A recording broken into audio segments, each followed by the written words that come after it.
በስመ አብ ወወልድ ወመንፈስ ቅዱስ አሐዱ አምላክ። ሊቃውንተ ቤተክርስቲያን፣ ካህናት አባቶች፣ ዲያቆናት ወንድሞች፣ ምዕመናን ወምዕመናት፣ አባቶች፣ እናቶች፣ እህቶች፣ ወንድሞች እንዲሁም ሕፃናት ባሰባሰበን በአምላካችን በኢየሱስ ክርስቶስ ፍጹም ሰላም እንደምን አላችሁ? በስመ አብ ወወልድ ወመንፈስ ቅዱስ አሐዱ አምላክ በቅድስት ሥላሴ እንዘ አአምን ውእቱ መሐፀን ክህደከ ሰይጣን በቅድመ ዛቲ የቅድስት ቤተ ክርስቲያን በልዩ ሦስትነት አንድ አምላክ በሚሆኑ በአብ በወልድ በመንፈስ ቅዱስ ስም አምኜና ተማጽኜ በዚች በእናቴ በቤተ ክርስቲያን ፊት ቆሜ ሰይጣን ክጄሃለሁ። ሰይጣን አንተን ለመካሪም ምስክሬን ተይእቲ ስሜ ማርያም ጽዮን ለዓለመ ዓለም ለዓለሙ ሁሉ ዓለም ለሆነ ለእግዚአብሔር እናት የሆነች ማርያም ናት ምስክሬ። ሰይጣን አንተን ለመካድ ማለት ነው። ሊቃውንተ ቤተክርስቲያን፣ ካህናት አባቶች፣ ዲያቆናት ወንድሞች፣ ምዕመናት አባቶች፣ እናቶች፣ እህቶች፣ ወንድሞች እንዲሁም ሕፃናት ባሰባሰብን በአምላካችን በኢየሱስ ክርስቶስ ፍጹም ሰላም እንደምን አላችሁ? ፍጥረትን ሁሉ ፈጥሮ የሚያበላ የሚያጠጣ የድንግል ማርያም ኢየሱስ ክርስቶስ የተመሰገነ ይሁን። አምላክን በድንግልና ጸንሳ በድንግልና የወለደችልን ዘላለማዊት ድንግል እመቤታችን የተመሰገነች ትሁን። ሊቀ መላእክት የመላእክት አለቃ ቅዱስ ሩፋኤል የተመሰገነ ይሁን። ቅዱሳን መላእክት፣ ቅዱሳን አበው፣ ቅዱሳን ነቢያት፣ ቅዱሳን ሐዋርያት፣ ቅዱሳን ጻድቃን፣ ቅዱሳን ሰማዕታት እንዲሁም ቅዱሳት አንስት የተከበሩ ሴቶች ሁሉ ሳይቀሩ እግዚአብሔር አምላክ ባከበራቸው መጠን የተመሰገኑ ይሁኑ። ለዛሬው የትምህርታችን ርዕስ የማደርገው ሃይማኖትሰ መሰረት ይእቲ ወካልአኒሃ ህንፃ ወንድቅ እሙንቱ በሚል ነው። ሰዓት ብዙም አልወስድባችሁም። ሃይማኖትሰ ይእቲ፣ ሃይማኖትሰ መሰረት ይእቲ፣ ሃይማኖት መሰረት ናት። ወካልአኒሃ ህንፃ ወንድቅ እሙንቱ፣ ሁለተኛው አካል ሌላኛይቱ እርሷ እምነት ናት። እርሷ ደግሞ ግድግዳና ጣራ ናት የሚል ነው። በዚህ ርዕስ መሰረታዊ ዓላማ የማደርገው ሃይማኖትና እምነትን አጣምረን መያዝ እንዲገባን መናገር ነው። ሃይማኖትና እምነትን አጣምረው ካልያዙ መዳን አይቻልም። ሃይማኖት እንግዲህ እግዚአብሔር ነው። ሃይማኖት ሃይመነ አሳመነ ከሚለው ግስ የተገኘ ነው። ሃይማኖት ያው እግዚአብሔር ነው። ሃይማኖት ሃይመነ አሳመነ ከሚለው የግዕዝ ግስ የተገኘ ነው። አሳማኙ ማን ነው? እግዚአብሔር ነው። ዓለምን ከዓለመኖር ወደ መኖር አምጥቶ የፈጠረ ፈጥሮ የሚገዛ የሚያኖር የሚያበላ የሚያጠጣ እንግዲህ አሳማኙ እግዚአብሔር ነው እና ሃይማኖት እግዚአብሔር ነው አሳማኙ ማለት ነው። ሁሉ የሚያምንበት አሳማኙ ያው እግዚአብሔር ነው። እንግዲህ ሃይማኖት እግዚአብሔር ነው። እምነት ደግሞ እንዴት ነው ስንል እምነት አምነ ከሚለው የግዕዝ ግስ የተገኘ ሲሆን ማመንና መታመን የሚለውን የያዘ ነው እምነት ማለት ነው። እምነት አምነ አመነ ከሚለው ግስ ያው የተገኘ ነው። ማመንና መታመን የሚለውን የያዘ ነው። ማመን ሲደመር መታመን እኩል ይሆናል እምነት። ማመን ሃይማኖት እግዚአብሔርን ማመን ነው። ካለመኖር ወደ መኖር አንተ ተፈጥረኸኛል፣ የምታኖረኝ አንተ ነህ፣ ለዘላለም የምታኖረኝ አንተ ነህ ብሎ ሃይማኖት እግዚአብሔርን ማመን ሲሆን፣ መታመን ለሃይማኖት እግዚአብሔር ታምኖ መገኘት። ብትወዱኝስ ትእዛዜን ጠብቁ እንዳለ በዮሐንስ 14 በዮሐንስ ወንጌል ምዕራፍ 14 ምን ይላል? ብትወዱኝስ ትእዛዜን ጠብቁ ይላል። መታመን ስንል ለሃይማኖት እግዚአብሔር ታምኖ መገኘት። እንዴት ነው የምንታመነው ስንል ትእዛዙን ሁሉን በመጠበቅ ነው። በእርሱ መንገድ በመሄድ በእግዚአብሔር መንገድ በመሄድ በዚህ ነው የምንታመን እና ሃይማኖት እንግዲህ እንደነገርኳችሁ እምነት ማመንና መታመን የሚሉትን የያዘ ነው። ማመን ሲደመር መታመን እኩል ይሆናል እምነት ይሆናል። እምነት ይሄ ነው። ማመን እና መታመንን ይዟል። ማመን ሃይማኖት እግዚአብሔርን ማመን ሲሆን መታመን ለሃይማኖት እግዚአብሔር ታምኖ መገኘት ትእዛዙን ሕጉን በመጠበቅ ነው። ጌታዊ ጌታዊ የሚሉ ሁሉ መንግሥቴን የሚወርሱ አይደሉም ትእዛዜን የሚጠብቁ እንጂ ብሏል። እና ሃይማኖትና እምነትን አጣምረን ካልያዝ መዳን አንችልም። እኛ የተዋሕዶ ልጆች ሃይማኖትና እምነትን አጣምረን ያዝናል። መናፍቃን ደግሞ ሃይማኖት አያስፈልገንም፣ በቃ አንፈልግም ሃይማኖትን፣ እኛ የምንፈልግ እምነትን ነው፣ በቃ እምነትን የምንይዝ ይላል። እንግዲህ እምነት እንደነገርኳችሁ ማመን ነው መታመን ነው ብያችኋለሁ። ለማመን ለመታመን የሚታመን አካል የሚታመኑለት የሚያምኑት አካል ሊኖር ይገባል። የሚታመኑለት አካል ሊኖር ይገባል። ሃይማኖት እግዚአብሔርን ሳይዙ ማንን ነው የሚያምኑት? ለማን ነው የሚታመኑት? እስቲ ሃይማኖት እግዚአብሔርን ሳይዙ የሚያምኑት ዛፉን ነው? ድንጋዩን ነው? ዘንዶውን ነው? እባቡን ነው? ጨለማውን ነው? ፀሐዩን ነው? ጨረቃውን ነው? ሲምኑ ነው የሚያምኑት? የሚታመን አካል ሳይኖር እስቲ ምኑን ነው የሚያምኑት? እስቲ የሚታመን አካል ያስፈልጋል መጀመሪያ ለማመን። እርሱም የሚታመነው አካል ሃይማኖት እግዚአብሔር ነው። የሚታመኑለት አካል ያስፈልጋል። የሚታመኑለት አካል ሃይማኖት እግዚአብሔር ያስፈልጋል። እርሱን ሳይዙ ምኑን ነው የሚያምኑት? እና ያለ መሰረት ተንጠልጥለው ነው ያሉ። መሰረት ሃይማኖትን ሳይዙ እምነት ብለው ጣራና ግድግዳን ያለ መሰረት ለማቆም ይሞክራሉ። ግን ጣራና ግድግዳ ያለ መሰረት ሊቆም አይችልም በፍጹም። ስለዚህ ሃይማኖት እግዚአብሔርን በሚገባ ጠንቅቆ ማወቅ ያስፈልጋል እምነትን ለመያዝ ማለት ነው። እና መናፍቃን እንደዚህ ናቸው። መናፍቅ እንግዲህ መንፈቅ ከሚለው የተወሰደ ነው። መንፈቅ ማለት ግማሽ ማለት ነው። መናፍቅ ማለት ገንጾ ሚያምን ከፍሎ ሚያምን ማለት ነው። ሙሉ እምነት የሌለው ማለት ነው። ተጠራጣሪ ካህሊ ማለት ነው። በእንተ ሕጸጽ ሃይማኖትክሙ ስለ ሃይማኖታችሁ ጉድለት ነው ይላል ጌታ ሲናገር። ሐዋርያት ገና መንፈስ ቅዱስን ገንዘብ ሳያደርጉ በፊት ሰይጣን ማውጣት አቅቷቸው ሲንገላቱ አረ ጌታ ሆይ አቃተን እኮ ይህን ሰይጣን ማውጣት ምን ይሻለናል አሉ። ይህን ሰይጣን ማውጣት ያቃታችሁ ስለ ሃይማኖታችሁ ጉድለት ነው አላቸው። በኋላ ጌታ አስወጣላቸው። ያንን ክፉ መንፈስ ከሰው አስወግደዋል።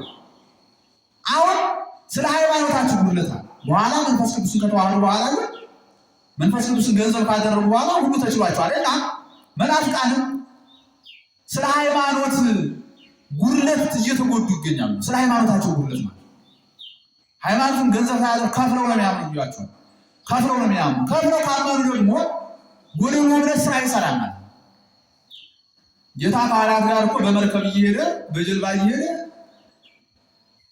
ድንገት አንቀላፋ ይላል። ለምስጢር ነው።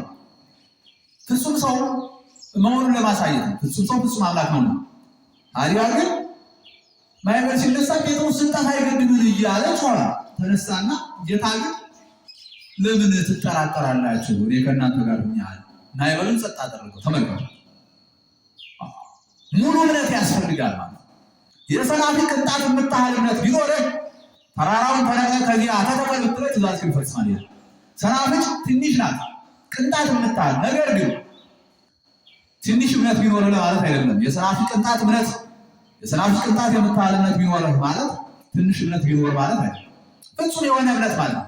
ሰናፍጭ ምንም አይነት ስንጥቅ ስባሪ፣ ምንም አይነት የተፈረከሰ ነገር፣ ምንም አይነት የተነጠቀ ነገር የሌላት ድፍና ፍጹም የሆነ ያልተሸረሸረ ፍጹም የሆነ እምነት ቢኖር ማለት ነው። እና መናፍቃን ግን መንፈቆች ናቸው፣ ግማሾች፣ የሰው ግማሽ ናቸው። ከፍለው የሚያምኑ ፍጹም ሃይማኖት የሌላቸው ናቸው። ከዚህ የተነሳ መጻሕፍትን ሁሉ እንደፈለጋቸው እየቆነጻጸሉ እኛ 81ን አንፈልግም የምንፈልግ 66 ሌላ ይገርም እኮ መጻሕፍትን እኮ በሙሉ ለእያንዳንዱ ይህ የማቴዎስ ይህ የማርቆስ ይህ የሉቃስ ይህ ዮሐንስ ወንጌል እያሉ መንፈስ ቅዱስ ገልጾላቸው እኮ አረስት የሰጡ የእኛ 318 ሊቃውንት ናቸው።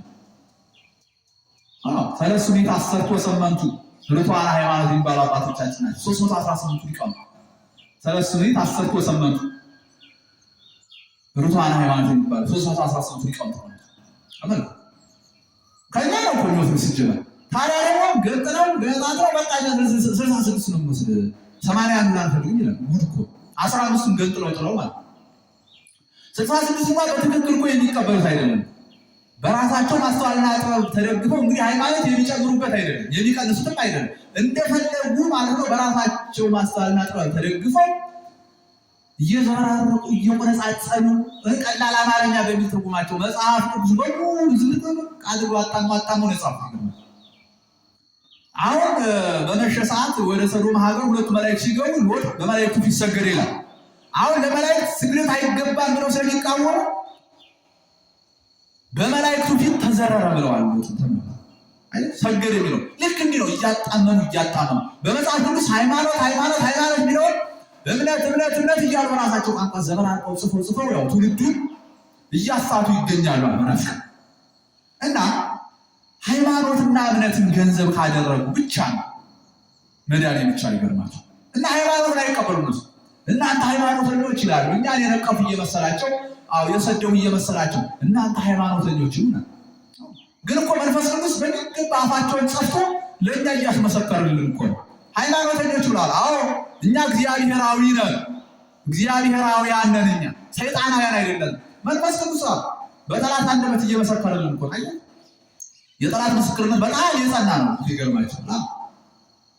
ለምን ሃይማኖት እግዚአብሔር ነው እያችኋል። ሃይማኖታውያን ያሉኛል። እናንተ ሃይማኖተኞች እናንተ ሃይማኖታውያን ይሉናል። ለእነሱ የሰደቡ ይመስላችኋል። ግን መንፈስ ቅዱስ አፋቸውን ጸፍቶ ለእኛ እንዲመሰክሩ እያደረጋቸው ነው። እኛ ሃይማኖተኞች ነን፣ እግዚአብሔራውያን ነን። ሃይማኖት እግዚአብሔር ስለሆነ እግዚአብሔራውያን ነን፣ ሰይጣናውያን አይደለንም ነው።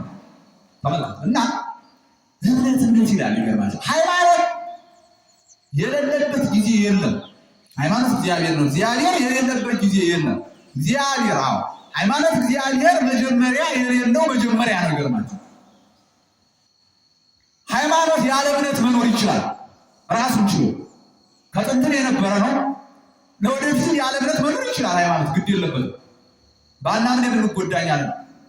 እምነት ግን ያለ ሃይማኖት መኖር አይችልም። የግድ ለማመን የሚታመን አካል እግዚአብሔር ስለሚያስፈልግ ነው።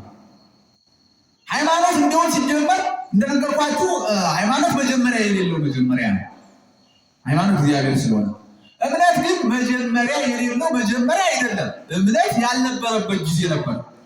እምነት የተገኘ መቼ ነው ስንል በዓለመ መላእክት ነው። መላእክትና ሰው በተፈጠሩ ጊዜ ነው። የሚያምኑ አካላት መላእክትና ሰው በተፈጠሩ ጊዜ ነው እምነት የመጣ። ሃይማኖት ግን መጀመሪያ የሌለው መጀመሪያ ነው እንደነገርኳችሁ። እና እምነት ይላሉ። ጉድ እኮ ሃይማኖትና እምነትን አንድ አድርገው ካልያዙ መዳን ፈጽሞ አይቻልም። ሃይማኖት መሰረት ነው። አሁን ሃይማኖት ለአጋንንት አላቸው። ታዲያስ እምነት የምንለው ነገር በእነርሱ ውስጥ የለም። እምነት ስላችሁ ለእግዚአብሔር አይታመኑ። ስነ ምግባር የሚለው ሁሉ የሚጠቃለል በእምነት ውስጥ ነው። ስነ ምግባር ስለሌላቸው አይደለም። ስለዚህ ነጥረው እምነትን ብቻ ይዘንድናለን ቢሉ አይሆንም። እምነትማ መልካም ስራ የሚባለው ነገር ባይዛብም አላቸው። ግን ሃይማኖት ስለሌላቸው እግዚአብሔር ስለሌላቸው አይድኑም። መዳን የሚቻል ሃይማኖትን ከእምነት ጋር እንደኛ አንድ አድርገው ሲይዙ ብቻ ነው። ያ እግዚአብሔር አካላችን ውስጥ ይገርማቸዋል። እያንዳንዱ አካላችንን በጣም ራሳችን ላይ ያለውን አካላችንን ሁለት አድርጎ ነው የሰራው። ሁለት እጆች አሉን፣ ሁለት እግሮች አሉን። ከንፈራችን ራሱ ሁለት ነው። አይኖቻችን ሁለት፣ ተመልከቱ፣ ጆሮአችን ሁለት። ሃይማኖት ምላስ ግን አንዲት ናት። ተመልከቱ፣ ሃይማኖት ሁሌም አንዲት ናት። እና መናፍቃን እምነት እያሉ ከሃይማኖት ወጥተው ከእግዚአብሔር ወጥተው እያለቁ ይገኛሉ። ስለዚህ እነሱ መጠንቀቅ አለብን። ሃይማኖት እንደነገርኳችሁ እግዚአብሔር ነው። ሃይማኖት እንግዲህ አንድ ነው። ለምን? እግዚአብሔር አንድ ነዋ።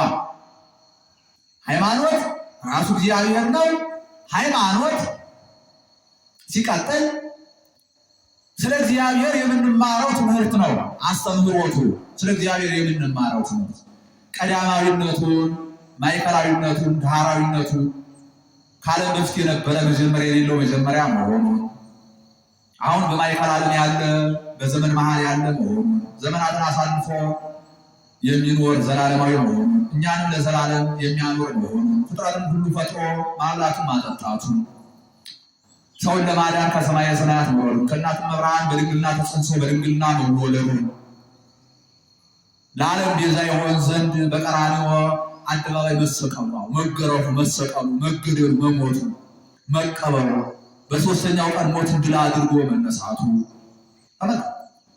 ከዚያ ቀደም ብሎ ደግሞ 33 ዓመት ከ3 ወር በዚህ ዓለም እንደው እየተመላለሰ ማስተማሩ እንደነገርኳችሁ ሙቶ ተቀብሮ ደግሞ ሞትን ድል አድርጎ መነሳቱ በ40ኛው ቀን ደግሞ ወደ ሰማይ ማረጉ በ50ኛው ቀን ለሐዋርያት መንፈስ ቅዱስ መላኩ ከዚያ በኋላ በዓለም ሁሉ ዙሮ ሐዋርያት እንዲያስተምሩ ማዘዙ በኋላ በምጽአት መምጣቱ ይህ ሁሉ በጠቅላላ የምንማርበት አስተምህሮ አንድነቱ፣ ሶስትነቱ፣ ምስጢረ ሥላሴ፣ ምስጢረ ሥጋዌ፣ ምስጢረ ጥምቀት፣ ምስጢረ ቁርባን፣ ምስጢረ ትንሣኤ ሙታን፣ ሰባቱ ምስጢራተ ቤተ ክርስቲያን በጠቅላላ ሁሉ አስተምህሮ ማለት ነው። ሁሉ አስተምህሮቱ ስለ እግዚአብሔር በጠቅላላ የምንማረው ትምህርት ሃይማኖት ነው። ሃይማኖት ከእግዚአብሔር ያገኘነው ነው። ሃይማኖት የምንቀበለው ነው። እግዚአብሔርን የምንቀበለው ነው። ባንቀበለው ድነት የለም። አምነን የምንቀበለው ነው። ታዲያ ሃይማኖት እግዚአብሔርን የማይቀበሉ ሆነዋል። እምነት የሚሉ አካላት በቃ እምነት እያሉ ይገርማቸዋል። ሃይማኖት እግዚአብሔርን የማይቀበሉ ሆነዋል። እኛ ግን ሃይማኖት እግዚአብሔርን የምንቀበለው ሆነናል፣ ተቀብለናል። ለምን? ኤፌሶን 4:5 ላይ ስትመለከቱ ኤፌሶን ምዕራፍ 4 ቁጥር 5 ላይ አንድ እግዚአብሔር ይላል፣ አንዲት ጥምቀት፣ አንዲት ሃይማኖት ይላል። አንዲት ጥምቀት ደግሞ ይላል። እቺ ጥምቀት የትኛዋ ናት? በ40 በ80 ቀን ከሥላሴ ልጅነት የምናገኝባት ከእግዚአብሔር ልጅነት የምናገኝባት ጥምቀት አትደገም፣ አንዲት ናት። በኃጢአት በበደል ምክንያት ግን የምንጠመቀው ጥምቀት ይኖራል። ከእግዚአብሔር ግን ልጅነት የምናገኝባት ጥምቀት የማትደገም ናት። በ40 በ80 ቀን ሴቶች በ80 ቀን ወንዶች በ40 ቀን ተጠምቀን የምናገኛት ጥምቀት ልጅነት የምናገኝባት በ80 በ40 ዓመት በዚያም ሊመጡ ይችላሉ ዘግይተው ከሌላ ቤተ እምነት ነው። ዞሮ ዞሮ ከእግዚአብሔር ልጅነት የምታሰጠዋ ጥምቀት አንዲት ናት። አንዲት ጥምቀት ነው። ከዚያስ ደግሞ አንዲት ሃይማኖት ነው። ሃይማኖት አንድ ነው። እግዚአብሔር አንድ ስለሆነ እግዚአብሔር አንድ ስለሆነ ስለ አንዱ እግዚአብሔር የሚናገር ሃይማኖት አንዱ እግዚአብሔር አንድ ስለሆነ ስለ አንዱ እግዚአብሔር ማንነት፣ ምንነት፣ ስለ አንዱ እግዚአብሔር ባህሪ በጠቅላላ ሊናገር የሚችል አስተምህሮ ምንድነው? ስለ አንድ ነው። አንድ ሃይማኖት አንድ ከመሆኑ የተነሳ እግዚአብሔር አንድ ከመሆኑ የተነሳ ስለ አንዱ እግዚአብሔር የምንማረው ትምህርት አንድ ነው እና ዛሬ ብዙ ሰዎች ሃይማኖትን ገንዘብ አናደርግም ብለዋል። እምነትን ነው የምንዝብለዋል። በሃይማኖት ደግሞ ሃይማኖትን ገንዘብ ካላደረጉ መዳን የለም። ቅድም እንደነገርኳቸው እግዚአብሔርን ካልያዙ ማንን ያምኑታል? የሚታመን እግዚአብሔር ስለሆነ እና ዛሬ ብዙ ሰዎች እንዲያው ምን ይላሉ? ሰው እንዳይጣላ በሚል ሁሉ ሃይማኖት አንድ ነው ይላሉ። ሁሉ ሃይማኖት እኩል ነው ይላሉ። ሁሉ ሃይማኖት እኩል አይደለም በፍጹም። ብዙ ሃይማኖት በሙሉ ብዙ የሆነ ሃይማኖት እኩል ነው ይላሉ። ሰው እንዳይጣላ ነው፣ ሰውን አንድ እናድርገው፣ ሰው እንዳይጣላ ነው ምን ይላሉ? ብዙ የሆነው ሃይማኖት አንድ ነው ይላሉ። እንዲህ ከሆነማ እግዚአብሔር መብዛት አለበት። እግዚአብሔር ደግሞ አንድ ነው፣ ብዙ አይደለም። አንድ እግዚአብሔር ነው። ስለ አንዱ እግዚአብሔር ደግሞ የምንማረው ትምህርት አንድ ነው። አንዳንዶቹ ደግሞ ከሁሉ ሃይማኖት እንዲሁ ጥሩ ነገር ሰው ስለሚማር በቃ ሃይማኖቶችን እናደጋግፋቸው። ይሄ ልክ አይደለም። ሃይማኖት አንዱ ከአንዱ የሚደጋገፍ አይደለም። ሃይማኖት አንድ ነው። እንደነገርኩ አንድ ሃይማኖት እንዳለ ቅድም እንደነገርኳቸው እና ሃይማኖትን የሚቃወሙ ሰዎች እግዚአብሔርን እየተቃወሙ ነው ያሉ። ሃይማኖት እግዚአብሔር ስለሆነ ይገርማቸው። ሃይማኖት ማን ነው ስንል ሃይማኖት እግዚአብሔር ነው እና ዛሬ ከሃይማኖት የወጡ ፓጋኖች ሃይማኖት የሌላቸው ሰዎች ተስፋ ቆራጮች ናቸው። ከየት እንደመጡ እንዲሁ እንዴት ነው የምንሆነው፣ ለወደፊት የት ነው የምንደርሰው፣ የዘላለም ሕይወት የሚለውን ነገር ሁሉ አያስቡትም። በቃ ተስፋ ቆራጭ ናቸው። ከሃይማኖት የወጡ ስለሆነ ከእግዚአብሔር የወጡ ስለሆነ እግዚአብሔርን ስለማያውቁ እነሱ እንኳን ከየት እንደመጡ አያውቁ፣ ማን እንደፈጠራቸው አያውቁ። ከዚህ ተነስተው እኮ ነው ሰው ከዝንጀሮ መጣ የሚባል ሃይማኖት ስለሌላቸው። እንግዲህ በእግዚአብሔር አምሳል የተፈጠሩ መሆናቸውን የሚያስተምራቸው ሃይማኖት ነው። ግን ሃይማኖትን አንፈልግም ብለዋልና ከየት እንደመጡ መምጫቸውን እንኳን የሚነግራቸው ትምህርት ስለሌለ ሰውን ምን አሉ? ከዝንጀሮ መጣ ያሉ እኮ እነሱ እኮ ናቸው። ሃይማኖት የሌላቸው ማለት ሃይማኖትን ገንዘብ ያላደረጉ ሰውን ምን አሉ? ከዝንጀሮ መጣ። ንግበር ዝንጀሮ ቢለን ጠፍተን ነበረ። ነገር ግን ንግበር ሰባ ስላለ ተርፈናል። ንግበር ዝንጀሮ ቢለን ጠፍተን ነበረ። ነገር ግን ንግበር ሰባ ማለቱ አተረፈነ። ደግሞ ዝንጀሮ እንፍጠራለን፣ ሰውን እንፍጠራለን። ተመልከቱ። እና ሃይማኖትን ገንዘብ ያላደረጉ ሰዎች ተስፋ ቆራጭ ናቸው። ከምን እንደመጡ አያውቁም፣ ማን እንደፈጠራቸው አያውቁም፣ ወደየት እንደሚሄዱ አያውቁም። በቃ ራሳቸውን በቃ ከዝንጀሮ መጣችሁ ብለው ነግረዋቸዋል። ይህ ነገራቸው ያሳዝናቸዋል፣ ያበሳጫቸዋል። ወይኔ እንዲሁ ዝንጀሮ ልሁን እንዲሁ ወይኔ እኔ የመሰልኩ ሰው ለካ ከዝንጀሮ ወይ መጣሁ እያሉ ራሳቸውን ያስጨንቃሉ። በቃ ታዲያ ምን ከንቱ ነኝ፣ ፈስሼ ፈርሼ በስብሼ የምቀር ሰው ነኝ፣ ምን ዋጋ አለኝ፣ ህይወት የለኝ፣ የዘላለም ህይወት የለኝ ብለው ስለ ወደፊት ህይወትም ደግሞ አያውቁማ። ሃይማኖት ነው ስለ ዘላለም ህይወት ሁሉ የሚያስተምራቸው። ተስፋ ይቆርጣሉ እና ያለ ሃይማኖት ዋጋ የለውም። እና ሃይማኖት እና ስነ ምግባር የምንለው እምነትን ገንዘብ ማድረግ ይገባል። ሁለቱን አጣምሮ መያዝ ይገባል። ሁለቱን አጣምሮ ካልያዙ መዳን አይቻልም። እና ዛሬ ከሃይማኖት የወጡ ብዙ ሰዎች አሉ። እንግዲህ በሃይማኖት ላይ መጨመር መቀነስ አይቻልም። በቃ ሃይማኖት ደግሞ አይመረመርም፣ እግዚአብሔር እኮ አይመረመርም፣ እጹብ ነው የሚባል እና ብዙ ሰዎች ምን ይላሉ? እግዚአብሔርን ካላየሁት፣ ሲናገር ካልሰማሁት፣ በእጅ ካልዳሰሱት አላምንም፣ በቃ ሲናገር ካልሰማሁት አላምንም ይሏል። ተመልከቱ። ሙሴ እስራኤልን ሲናገር እስራኤል ምን አሉ? ኢይትናገረን ሙሴ አላለሪው ይትናገረን እግዚአብሔር። አረ ሙሴ አይናገረን እግዚአብሔር ይናገረን አሉ። ለምን? በዚህ 40 ቀን 40 ሌሊት በተራራው በሲና ሱባኤ ይዞ ነው። ከዚያ ሲወርድ ብርሃነ መለኮቱ ፈንጠቅ ብሎበት ብርሃን ሆኖ ነው የወረደና ሊያዩት ተሳናቸው። እንዴት አድርገው ይዩት ከበዳቸው ለማየትና ሙሴን እንዲሁ ምን አሉ?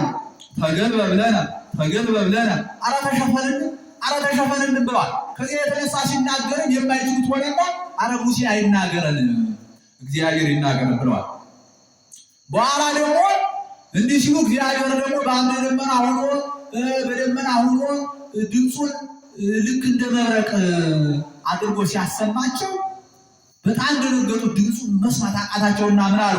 አረ እግዚአብሔር አይናገረን አረ ሙሴ ይናገረን ብለዋል።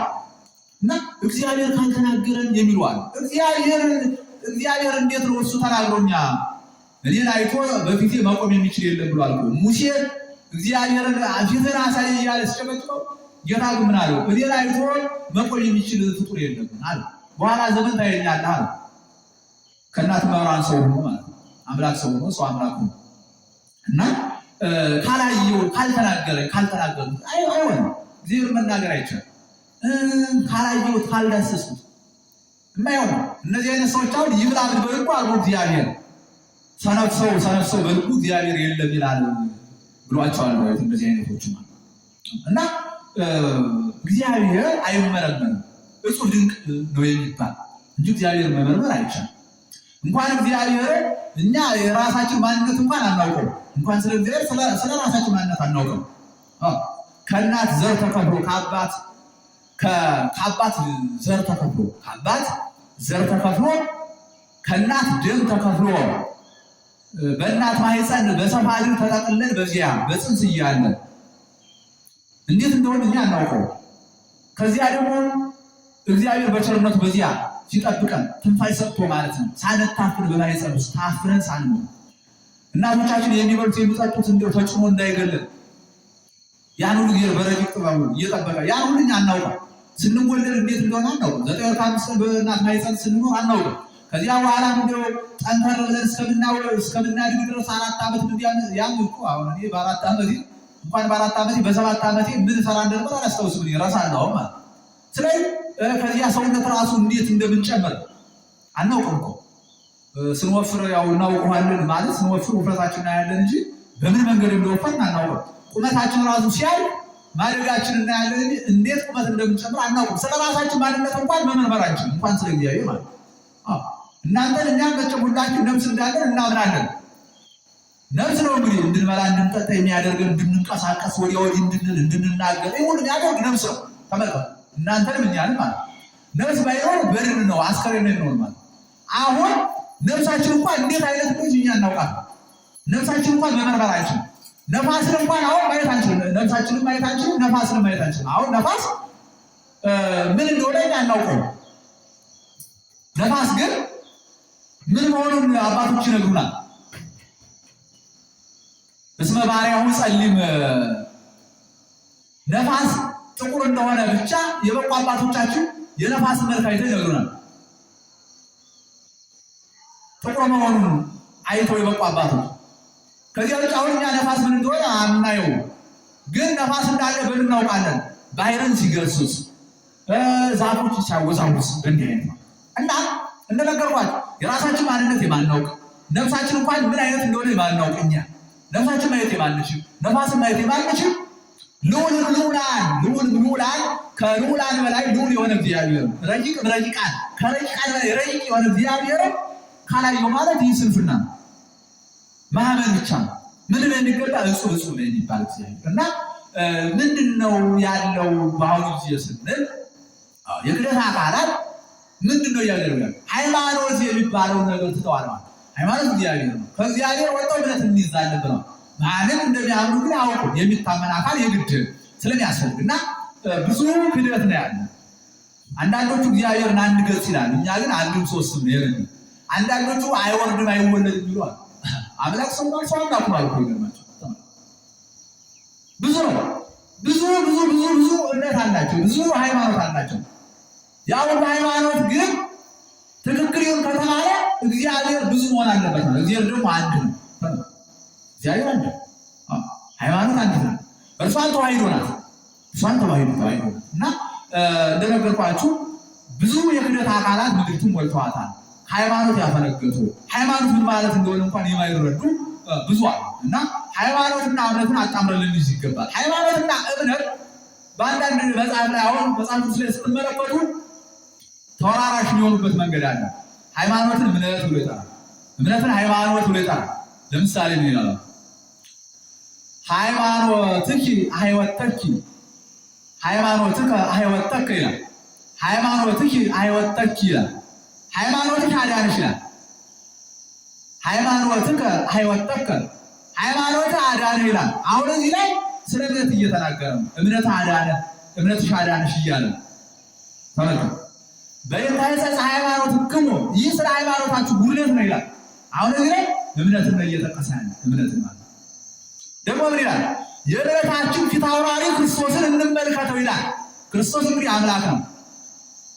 አምላክ ደግሞ ሃይማኖት ነው። ሃይማኖት ማለት እግዚአብሔር ነው። አሁን ምን ይላል? የእምነታችን ፊት አውራሪ ክርስቶስን እንመልከተው ይላል። አሁን እዚህ ላይ የእምነታችን ሲል ሃይማኖትን እየተናገረ ነው።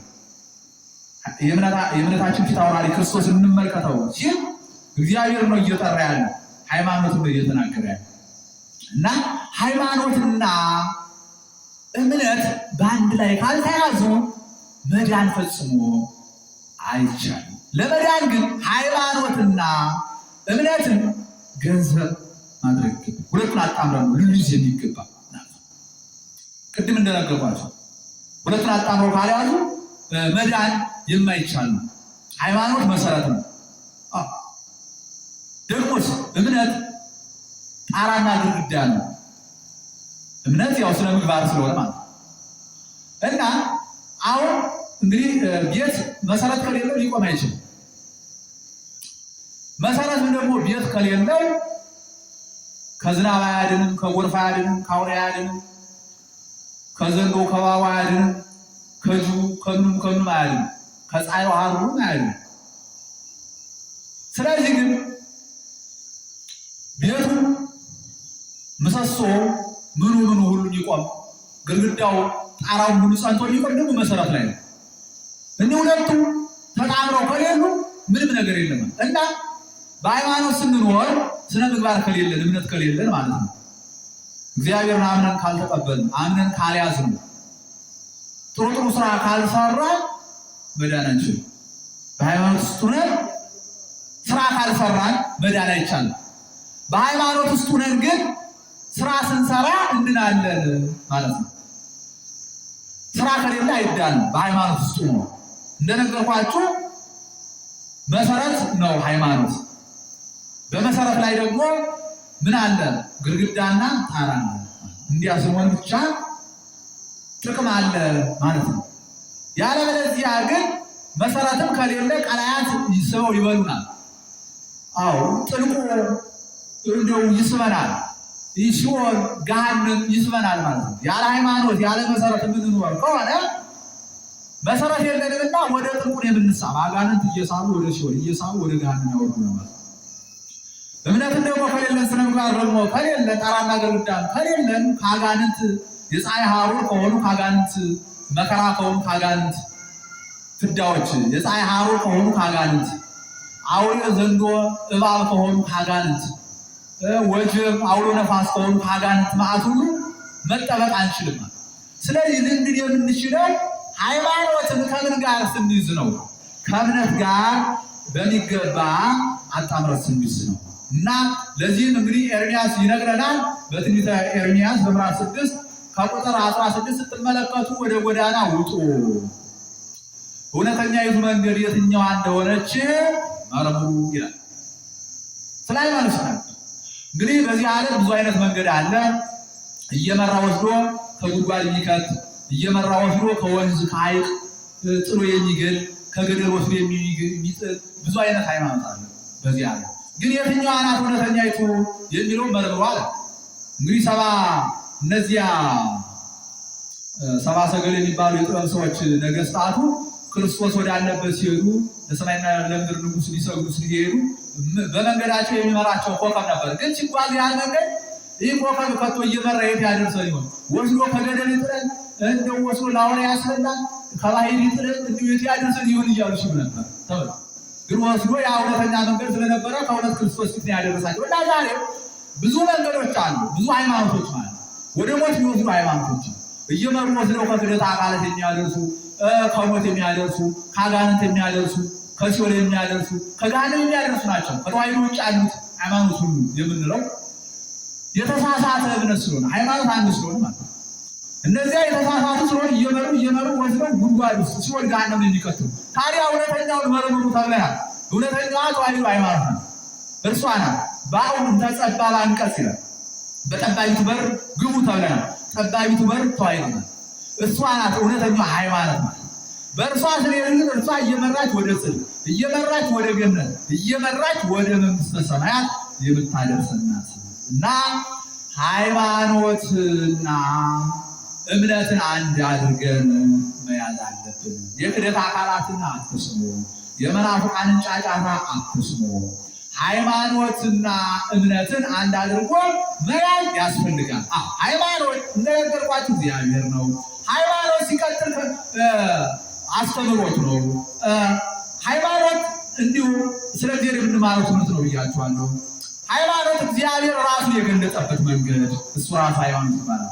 እግዚአብሔር እንግዲህ ይታወቅ በፍጥረቱ ለፍጥረቱ፣ እግዚአብሔር በስነ ፍጥረቱ ለፍጥረቱ ይታወቃል። ስነ ፍጥረትን በማየት እግዚአብሔር መኖሩን እንረዳለን። እንደነገርኳችሁ በስነ ፍጥረት ራሱ ገልጾልናል።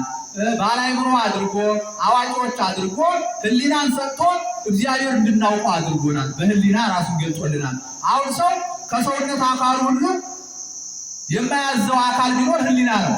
ሰው እጅ እግሩን ሊያዝ ይችላል፣ እጁን ደም ለማፍሰስ ለመግደል ለመዝረፍ እግሩን ወደ ክፋት ቦታ ወደ ክፉ ቦታ ሊያዝ ይችላል። አንደበቱን ለሐሜት ለስድብ ለተለያየ ክፋት እያንዳንዱን አካላችን ልናዘው እንችላለን። ግን ለክፋት የማይታዘዝ ለየትኛው አይነት ሆነ ለክፋት የማይታዘዝ አካላችን ግን ህሊና ነው። ህሊናን በፍጹም ልናዘው አንችልም። ክፋት እየሰራን ሁሉ ህሊና ይወቅሰናል። ተመልከቱ፣ ይሄ እኮ ክፉ ነው፣ ይሄ ኃጢአት ነው፣ ይሄን አደረግሽ እያለ ይወቅሰናል ማለት ህሊናችን ህመም ይሆንብናል፣ ተኝተን ያቃጭላል ማለት ሰላም ይነሳናል ማለት ተመልከቱ። ስለዚህ ህሊና እግዚአብሔር ራሱ በህሊናችን ገልጾልናል። እግዚአብሔር ይነግሮሙ ለሕዝቡ በመጽሐፍ እግዚአብሔር በመጽሐፍ ራሱን ገልጾልናል። በቅዱሳት መጻሕፍት በአበው በነቢያት በሐዋርያት በጻድቃን በሰማዕታት በዚህ ሁሉ ራሱን ገልጾልናል። እንደገና ደግሞ ራሱን በምን ገልጾልናል? ሰው አምላክ ሰው ሆኖ ሰው አምላክ ሆኖ እግዚአብሔር ራሱን የገለጠበት መንገድ ነው። ሁሉ እግዚአብሔር ራሱን የገለጠበት መንገድ ይህ ሁሉ ሃይማኖት ነው። ሲቀጥል ሃይማኖት የምንቀበለው ነው ብያቸዋለሁ። አምነን እግዚአብሔርን የምንቀበለው ሃይማኖት እግዚአብሔርን አምነን የምንቀበለው ከዚያ ደግሞ ሃይማኖት የምንጠብቀው ነው። አዎ ሃይማኖቴ እኔ አቀርኩ ይላል ሐዋርያው ቅዱስ ጳውሎስ። ሃይማኖቴን ጠብቄያለሁ ይላል። ሃይማኖትን ልንጠብቀው ይገባል። ዛሬ ሰዎች ሃይማኖትን እየጠበቁ አይደሉም። እንደነገርኳቸው እምነት እያሉ እየጠፉ ነው። ያለ ሃይማኖት ያለ እግዚአብሔር በዚያ የሚባክኑ ብዙ ናቸው። ሃይማኖትን የማይጠብቁ የሚሸጡት በስቷል። በነቀዘ የስንዴ ዳቦ ብል በሚበላው ልብስ በሚሰባበረው አርቲኩልቲ ዕቃ ማቴሪያል ተመልከቱ። በጣም በብዙ አይነት መንገድ ሰዎች ሃይማኖታቸው እየለወጡ እየሸጡ ይገኛሉ። ቅዱሳን ግን ጻድቃን ግን ሰማዕታትን ግን ሰዎች ሃይማኖትን እጅግ በጣም ጠብቀው ስለ ሃይማኖት ራሳቸው ሁሉ አጥተው ተሰይፈው ማለት ሰማዕትነትን ተቀብለው አንሸጥም ብለው ሃይማኖት ጭራሽ ስለ ሃይማኖት እግዚአብሔር ይመሰክሩ ነበር። ደማቸውን እያፈሰሱ ማለት ነው። ስለ ሃይማኖት በሳት እየነደዱ ስለ ሃይማኖት እንደ ሰም እየፈሰሱ በሳት ስለ ሃይማኖት እንደ ሻማ እየቀለጡ በሳት ላይ ያሉት ቅዱሳን ማለት ጻድቃን ሰማዕታት ተመልከቱ። ዛሬ ግን ሰው ሃይማኖት ምንም አይነት መከራና ፈተና እንኳን ሳይመጣበት ሃይማኖት ምን ብሎ ሊሸጥ ነው? ሃይማኖትን የሚክድ ሃይማኖት የማይጠብቅ ነው ምድሪቱ ላይ እየሞላ። እኛ ግን ሃይማኖታችን አጥብቀን ልንጠብቅ ይገባል። ሰማዕትነት እንኳን ቢመጣ ስለ ሃይማኖት ሰማዕትነት መቀበል ይጠበቅብናል እና ሃይማኖትና ምግባር ሃይማኖትና እምነትን አንድ አድርጋችሁ ያዙ። እኛ ሃይማኖት እግዚአብሔርንና እምነት ስነ ምግባርን አንድ አድርገን አጣምረን የያዝን ነው የተዋሕዶ ልጆች። ስለዚህ በሃይማኖት ጸንተን በስነ ምግባር በእምነት ቀንተን መኖር ይጠበቅብናል። እንዲህ ከሆነ ብቻ ነው መዳን የምንችል እና የትምህርታችን ርዕስ ምን ነበረ? ሃይማኖት መሰረት ይእቲ፣ ሃይማኖት መሰረት ናት። ወካልአኒሃ ህንፃ ወርቅ ሙንቱ፣ ሁለተኛው አካል ሌላኛ የቶ እምነት ስነ ምግባር ትባላለች። እርሷ እምነት ደግሞ ጣራና ግድግዳ ናት። መሰረት ከሌለ ጣራና ግድግዳ መቆም አይችልም። ከፀሐይ ባህሩ ከዝናብ ከምንም ሊያድን አይችልም። መሰረት ከሌለ ጣራና ግድግዳ ከሌለ ደግሞ መሰረት ብቻውን ከጎርፉ ከፀሐይ ሐሩ ከምንም ሊያድን አይችልም። ልክ እንደዚህ ሁሉ ሃይማኖትን ከእምነት ጋር ሁለቱን አንድ አድርገን አጣምረን ከያዝን ብቻ እንድናለን ነው። ወስብሐት ለእግዚአብሔር። እሺ ለመምህራችን